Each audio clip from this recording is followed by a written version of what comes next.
social media algorithms like video. The longer somebody stays and interacts with what you have put on the internet, the algorithm favors it. Very simple. So if you have something entertaining, something that's shareable, think about those types of things, that type of content, right? The longer you can keep someone engaged, algorithm will favor. Welcome to another episode of the Big Picture Business Podcast. Thanks so much for being here with us today. Hi, Rory. Hello. How you doing? Oh, yeah. I feel ya. It's hot where you are, right? Well, it's not necessarily hot outside. It is just hot in my office today for some reason. Anyways, all right. Today, we are bringing you another super fun topic. We're going to talk all about video marketing and specifically social video marketing. And we're going to talk about what it is, the different platforms that you guys are probably already doing a lot of video marketing on that you don't even realize that what you're doing is actually marketing. And we're going to talk about the different types of gear that you can use to do this successfully, different ways to structure your content inside of all your video marketing. We're going to get into it. I'm excited. You excited? I am excited. I think we need to really go back to the beginning and talk about why should you be doing video marketing in the first place? Because if you're not, I mean, you're missing out. You're missing the boat big time because video has been on the rise for many years, but 2020 really took it to a whole other level, right? Yeah. I mean, everybody's home still. I mean, yeah. And people are more familiar with using Zoom, for example, and being on camera. Mm-hmm. So there's this expectation of seeing people more and more. Mm-hmm. Now, that's not to say something like Clubhouse, that it's done well for itself and all of that, right? With just audio. But even that had it's kind of like, at least in my opinion, it was like, ooh, something new. And then it starts to sizzle out. Mm-hmm. It's not as long lasting as something like video because we just tend to consume so much information visually, right? We watch movies and TV shows and things like that. We're just so used to it. We're so used to seeing things on video. I was actually reading a stat, even for podcasts, people are wanting video podcasts more so than audio these days. Why you can watch this on YouTube. Yeah. Now, that's not to say, even with podcasts, that audio still isn't winning. It is. But as more and more people put their videos on podcast videos on platforms like YouTube and even Spotify, they are getting more engagement and people are becoming more aware of that's what they want. Well, yeah. I mean, if you think about it, right now, people are spending 1/3 of their time online watching videos. I mean, that's pretty incredible. It's crazy, right? But we do it every day. And so you got to start thinking about what you're doing, your daily actions, then be realizing that the majority of everyone else is probably doing something very similar. So what's incredible about video marketing is that not only are they incredibly influential, is that the word? Influential, but they're helping your potential customers make those buying decisions, right?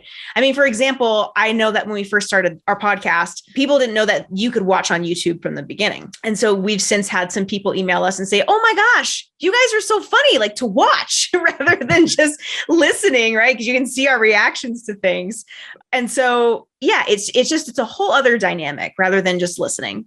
Like Rory said, if you're not doing any video content creation, you're definitely missing the boat. And I know I think we've talked about this very briefly in a few other episodes about just being on camera.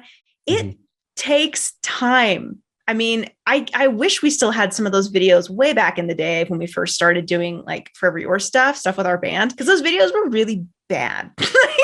I mean, funny content, but us being on camera, I was like, oh, those are bad. I don't know what it is about being on camera. It just takes a little while, Well, yeah. And the first video that I ever made, I made it for my recording, mixing, audio engineer services. Okay. This was before even we met. And it was a life before we met. It was very brief. So I made this video and my wife knows this, she's seen she saw how bad it was and how bad I was on camera. And like, I couldn't remember what I wanted to say. Partly, 7 concussions, scripts don't work for me. I could never be an actor because I could never memorize lines. Right. Same. Man. But with this, I was like, I have some very specific things I need to say. So I didn't have a teleprompter, but I had a whiteboard. So I put the whiteboard and the camera, so that I was looking at the camera, but I was actually I had the whiteboard and right behind it. And then Carly would slowly lift it. But I literally could only get 1 or 2 sentences out before I'd make a mistake. And I wasn't engaging at all. Well, that's also, dude. How awkward is that? Your wife is doing this and she's staring at you while you're trying. Oh my gosh. If Chris was staring at me while I was doing any of my videos, I would just burst out laughing because that's awkward, No, but learning to read a script also as part of video is a whole other skill to learn. And so, there's the whole thing of just you've got to be able to do things and get comfortable with it, be willing to put it out and know that it's probably not going to be that great. And that's fine. You just work at it and you get better and you get better and you get better. And both of us, we still improve. But here's the key. We're always putting ourselves in situations where we have to perform. Yeah. Meaning not perform, put on a show, perform. We just have to actually share our information all the time. And you become more comfortable with it, the more comfortable you are with sharing your information. Mm-hmm. And when you realize that you actually do have a lot of things to say, like we do on this podcast, so we just have so much to say that we just keep making more podcasts. Right. It's never ending. I know. So after we came out with the 50th episode recap, someone asked me, so are you guys done? Are you going to do more? I was like, oh, no, we're going to keep going. There's so much more we have to say. That first 50 episodes was just to start, starting. Just getting started, y'all. We're just getting started. But yeah, it's a very good point to continue to put ourselves in situations where we do have to perform. Definitely. Because for me, I know that sometimes I can get a little clammed up if I'm put on the spot. And I've been performing my whole life on stage with music and everything else. So for me, it's I don't get nervous or clammed up. But when I know I'm in a position around marketing or branding, I'm like, oh, okay, hold on. Does not compute. It just takes me a minute to okay, let's get centered and talk about this stuff. But even right now, as Rory and I are talking, we still have a Google Doc open for the key points that we want to talk about during this episode. They're just bullets, but it keeps us on track, right? Because Rory and I like to tangify. We go off. So still, it's we don't have a script by any means, but it's just points we want to make sure we cover. Yeah. And if you're not using video, let's talk about a little bit of why. Okay. Because we talked about yes, it is this opportunity, but why and how do you use it in your business? Yeah. Okay. So the first why is that it's just an opportunity to engage with people on a much deeper level. Okay. Think about different modalities of learning. Okay. This is really key. If everything was audio, then your visual learners and your kinesthetic learners would not be able to connect as well. So I'm not an auditory learner. It doesn't mean that I can't learn from hearing things. Okay. We all have varying levels of degree. I'm just a little bit stronger with visual, which is funny given that I'm a musician, right? Right. But even editing audio, I'm always looking for the visual cues of the audio file, which is something that people who are listening from auditory standpoint, they're listening to the audio more so than looking at the visual. Right. Can I share something that's kind of funny? Yeah. So I edit all of our podcasts, right? And every single time Rory says or I know that audio wave now. So all I have to do is go to the audio wave really quickly and edit it out. Yeah. So that's funny. I'm very visual where I can see that as well in the audio. Yeah. Right. So to bring this back to why, okay, there are tons of statistics. We're not going to go into all the statistics of why video is great. Okay. It just is. Just accept it. Just is. Yeah. Just accept it. But really, I mean, the big picture of this is that search engine algorithms, social media algorithms like video. The longer somebody stays and interacts with what you have put on the internet, the algorithm favors it. Very simple. So if you have something entertaining, something that's shareable, think about those types of things, that type of content, right? The longer you can keep someone engaged, algorithm will favor. So that's pretty much all you really need to know at like the core of this is why you need to do it for your followers. Obviously, content engagement and all of that. And we're going to get into a little bit about the different types of content that you can create to help, serve your brand, product, service, that kind of stuff, to help put it out into the world. But truly, the longer you can keep them engaged, better off things will be for you in the long run. Yeah. And, if you're scared to be on video, like you were saying, it's just like, just do it. See what comes out, See what comes out. Yeah. Edit it. That's why have someone edit it. Dude, editing is everything. See, and a lot of people don't know like how movies are made. Like movies are made completely out of order. They like tend to be like kind of static images. The camera, yes, it's sometimes zooming and stuff, but usually it's like a camera. Mm-hmm. Then you have your actors do their thing, and it's like not necessarily that enticing. Then they go over to this other area and then they reshoot the same scene to get a different angle. Then they go over to another area, reshoot the scene to get a different angle. Now, if you just see those clips without editing, without music, without the back and forth, the changing and all of that stuff, it's pretty boring. So then you have an editor come in and take usually like 10 different takes of one scene, choose the one that works, and then they go to the next scene and they have to create this storyline from all of these edits, and they have to take things out that shouldn't be there. They have to like edit all of these things down so that it actually is engaging and then it has movement and all the angles. Now you don't have to edit to that level of sophistication. I don't what's the yeah of course. Yeah. Right. Yeah. So you don't have to edit to that level of sophistication, but especially not in the beginning. Just you got to get your content out there and share it. And it doesn't even have to be long. I mean, you've had videos on Instagram that are like 7 seconds. Yeah, and those get the best engagement somehow. But back to the algorithm factor, though, when I said like the longer you can keep someone engaged, when people saw that 7-second video, all I did, it was just me smiling and pointing to something that was like inspirational and people loved it. And then they went to my page and then they started reading my captions on other images, right? So if you can have an engaging video on a platform, it will lead to other things. So be mindful of the action you want people to take in the long run. And so I made that very simple video purely for the fact of like, I'm going to test this out, and it worked. But okay. Yeah, you don't know until you keep testing. You got to, like Roy said, put yourself out there because you just don't know. Well, yeah. And even with like starting a YouTube channel, basically you have to go into it knowing that like the first year, you're just kind of getting your legs under you. Yeah. You're just figuring things out, like trying to figure out what the audience that you do attract is wanting, how you can engage them more, understanding a little bit of like how the algorithms work and how to keep people engaged more, because you get feedback from people and from data, and then you start to make adjustments based on that. I have found it to be interesting that many of my clients that I'm trying to encourage, like, please just put out video content. Like, here's what you can create, the types of content related videos. I mean, you could do how-to videos, product service demonstrations, a company culture video, behind the scenes, customer testimonial video.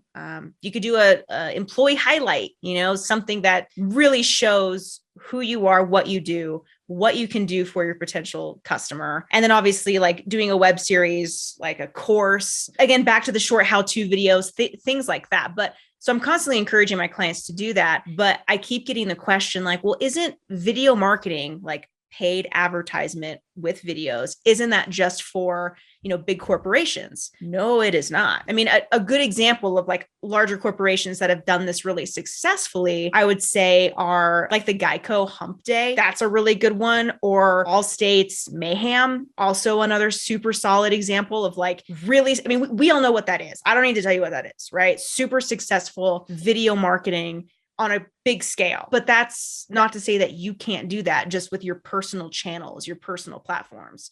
I mean, there's paid advertisement with video that you can use all over the place.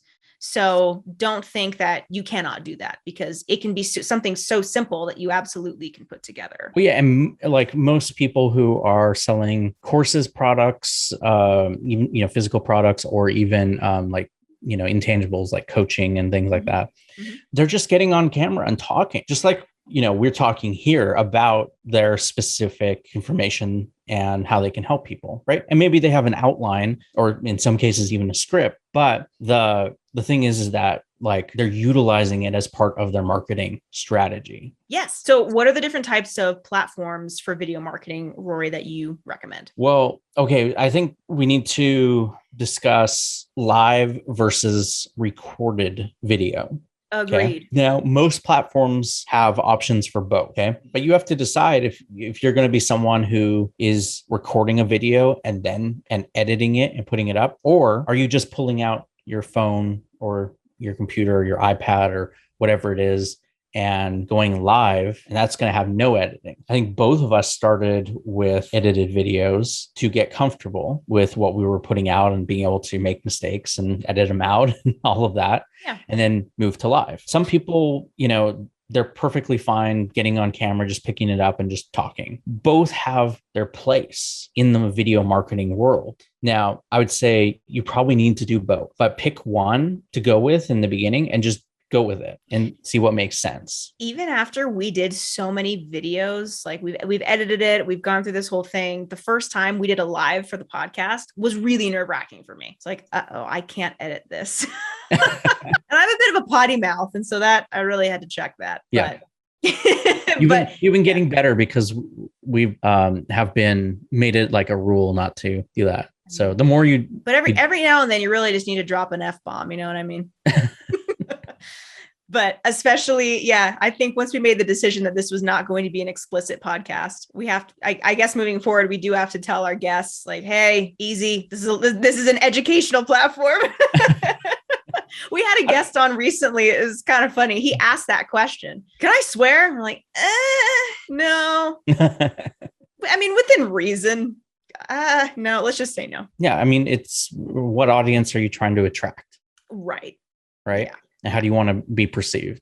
Right. So yes, be aware of that when you're on live, that you can't edit out the F. We can't edit out anything. And once it goes live, you have people usually live watching. Yeah. Live watching. And then it stays on the platform unless you delete it. Yeah. I mean, but yeah, even if you delete it, I mean, people have seen there. Yeah. Right.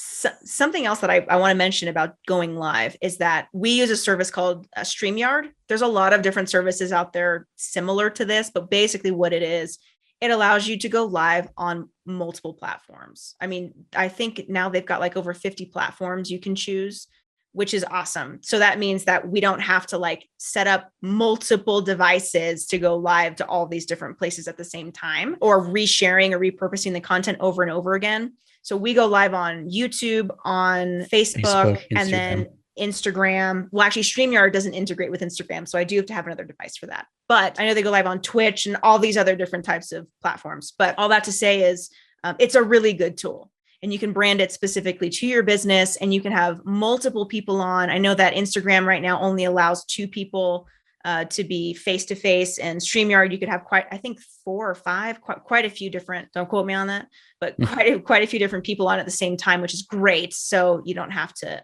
share that screen time. Yeah. Well, we know we've done at least 3. So at least 3 with StreamYard, which is really, it's helpful. It's awesome. So yeah. And so, when we're talking about live video, YouTube has the ability to be live, TikTok, Facebook, Instagram. Isn't TikTok live? I don't think so. It's all recorded? Right. So, all right. So here we go. So if you want to go live on TikTok, you have to be 16 years or older and have more than 1,000 followers to go live. So you just have to be established on their platform. That's good to know. I didn't know that. See, learn something new every day with the BPB podcast.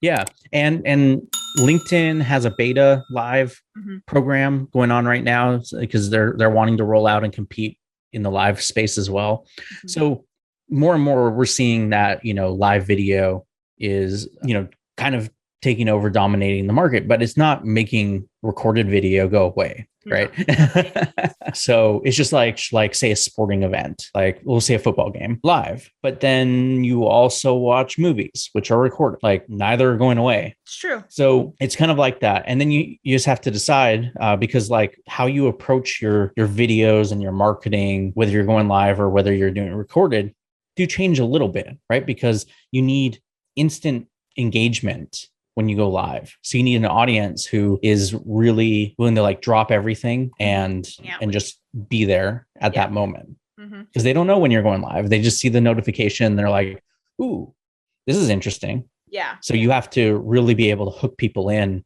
and give them like a lot of value when you go live. And when you're recorded, it's a little bit more thought out. You're usually doing research. It's a little more organic as well. So like you put a video up on YouTube and you've recorded it, you have the luxury in some ways of marketing it over the course of many months, build up your rankings and your algorithm exposure and using it as a long-term tool in your business. Well, you can still do that with live. Lives stay on your platform. You can. There's still more about the instantaneous, right? Yeah. People don't tend to go back and watch live stuff as much as they watch the pre-recorded stuff because it's not always as engaging. Well, and it might not even be relevant to what you're talking about then too, right? Because it's so just like here and now. Yeah. If you don't understand that, that's okay.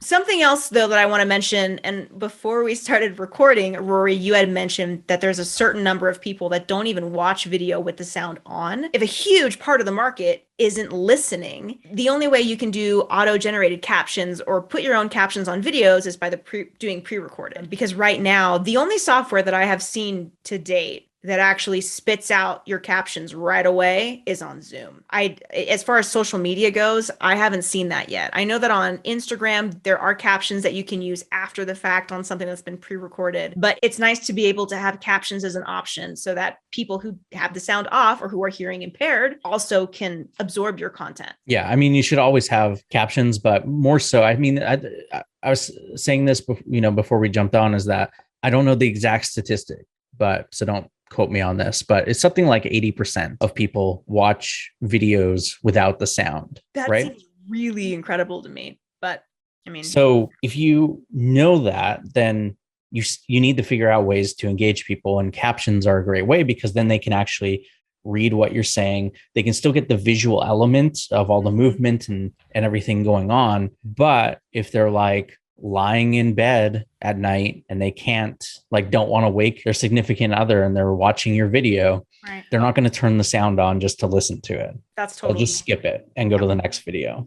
Yeah. Let's talk about gear a little bit more. Or did we already cover that? We didn't talk about gear at all. It's a long day. I think that when it comes to gear, use what you have, right? Especially if you're new to this. Like if you have an iPhone, like by having a smartphone, I think it was on the on how to get clients on Instagram with Chris and Eric Martinez, that episode, they talked about your phone. You have a camera in it, whether it's an iPhone or not, being one of the greatest tools. And it's like such a great responsibility to actually like take action, use this as a tool in your business because everyone's got access to it. Almost everybody. I'm sure the majority of the world does right at this point. So it's incredible what you can make just on your phone. There's editing software on your phone. You don't have to get super fancy with it if you don't want to. I know, Rory, you're a huge like champion and cheerleader for that gear matters. And when you get to a certain level, yes, certain gear absolutely matters. Lighting matters. There's so many things that matter that go into video production elements, but it's amazing how powerful your phone can be just on its own. Okay. So if you're what's nice about your phone is that you can go live or you can record on it. Right. But each platform has a little bit of a different style, a different feel, a different expectation, a different size. So when you're thinking about that, you should be creating content based on the platform and knowing that going in. And so, yes, you can do YouTube and you can put videos on LinkedIn and on Facebook and on Instagram and on TikTok and so many more.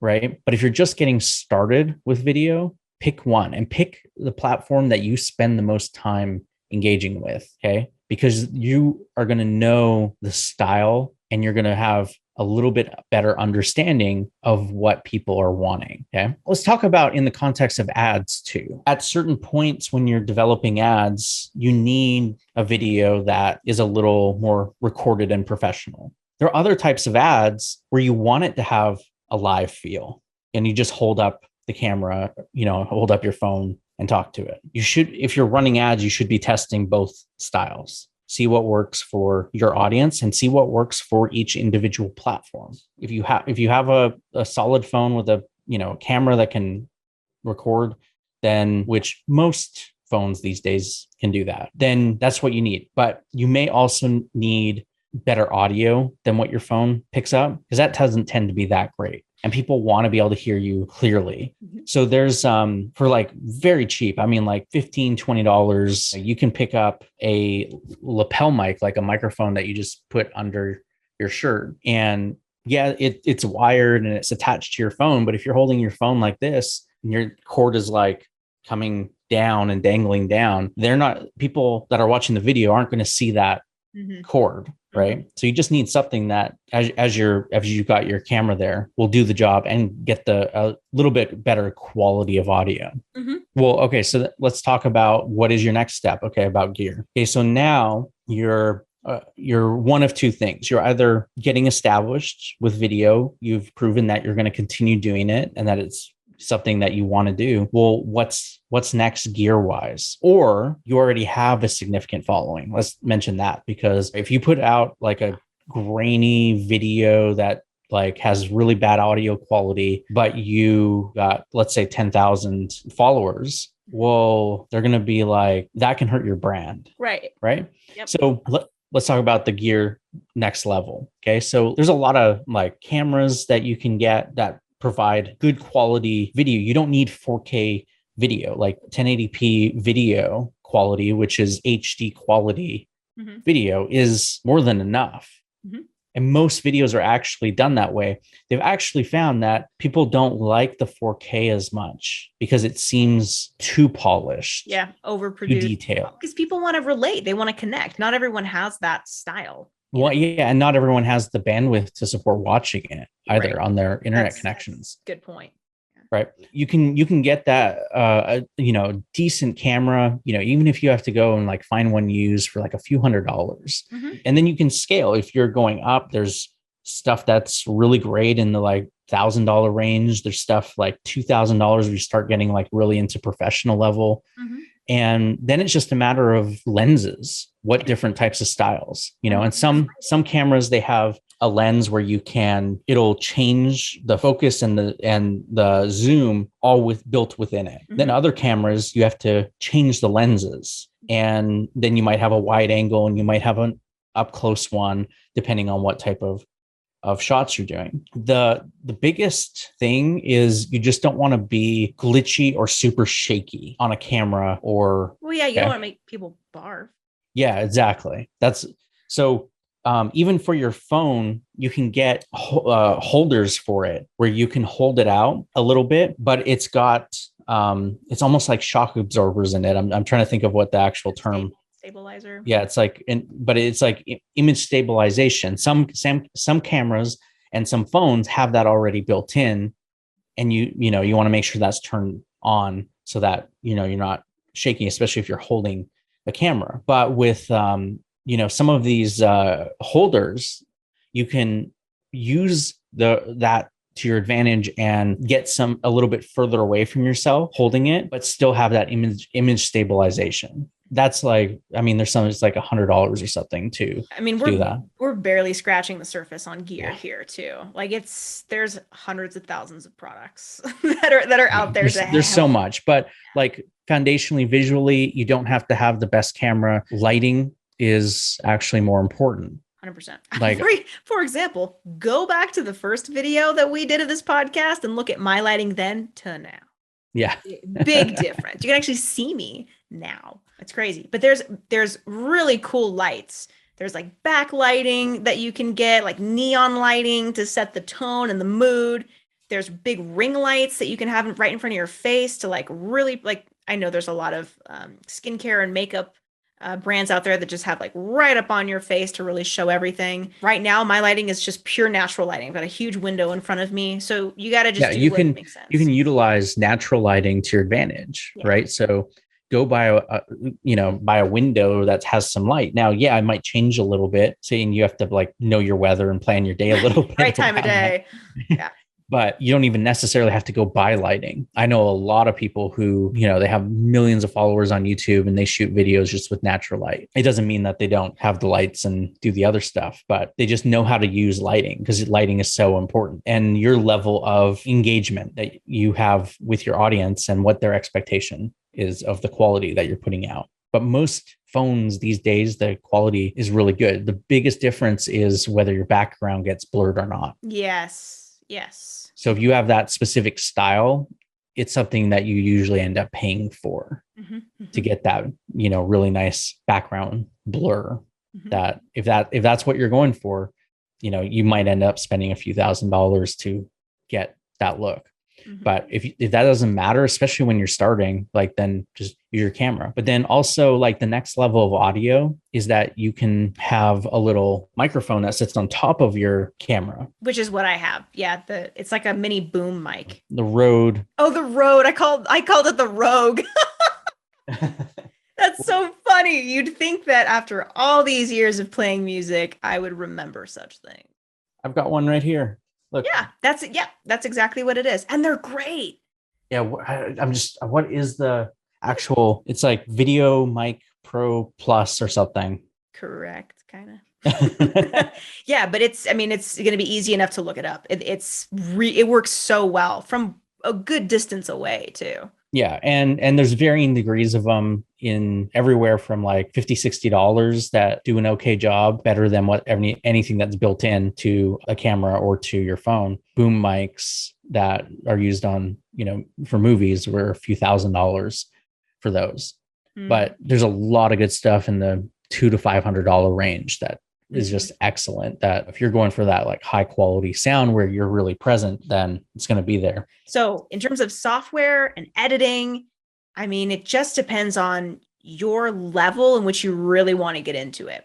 Some people prefer to use iMovie. Some people use Final Cut Pro. All the different various softwares are going to have a learning curve, right? They're just going to. If you've ever made an Instagram reel, that's also consider an editing software. It's very, very simple. It's just cuts and splices and adding music, and that's considered software, right? So you just have to find one that works well for you. If you're just starting out, I would avoid Final Cut Pro because it can be a little bit daunting and it's a lot of tutorials to really get into, and it might be more than you need. That's the cool thing though about all the various types of software out there is you can find something that will work for you and the level that you're at. My video editing skill set really does not go beyond iMovie. And iMovie works great. Just for what we need it for like my day-to-day stuff, it works great. It has some flaws. But I know ScreenFlow is another one that both Rory and I will use occasionally. It's got great audio leveling, which is really helpful. So if you've got like multiple people you're talking to, or you've got music every which way, it'll just level everything for you, which is nice. You can edit multiple, I just learned this today. Thanks, Rory. You can edit multiple video clips at the same time and split and splice together and all that jazz. So add captions, things like that. So it just do a little research and see what's going to fit your bill. But I mention iMovie specifically because it usually comes for free. So I'm a big believer in using what you have. So if you aren't sure if you want to make, video editing something you do regularly and you're just getting started, iMovie is a great spot to start. We've covered a little bit about the video marketing. Okay. But really it's just get started. End of the day, you got to get started with it if you haven't. So if you are, what was I going to say? Just do it. What Nike said. If you're just getting started and you need to get moving, then do something. If you're already doing video, great. How can you take it to the next level? What can you do to engage your audience more? End of the day, content is what matters in video. We've talked a little bit about gear and getting going, but you have to create a connection with people. You have to share stuff that is relevant to them. That is what long-term is going to make video work. And maybe we'll do another episode where we actually break down content of videos. That'd be fun. Yeah. Let us know if you guys want to learn a little bit more about this, because that will help, navigate how we do a future episode for you guys. So hope you learned a lot. I did. I always do. Rory, you're so good. All right, guys, that is it for this one. We'll see you next time. Bye. Bye.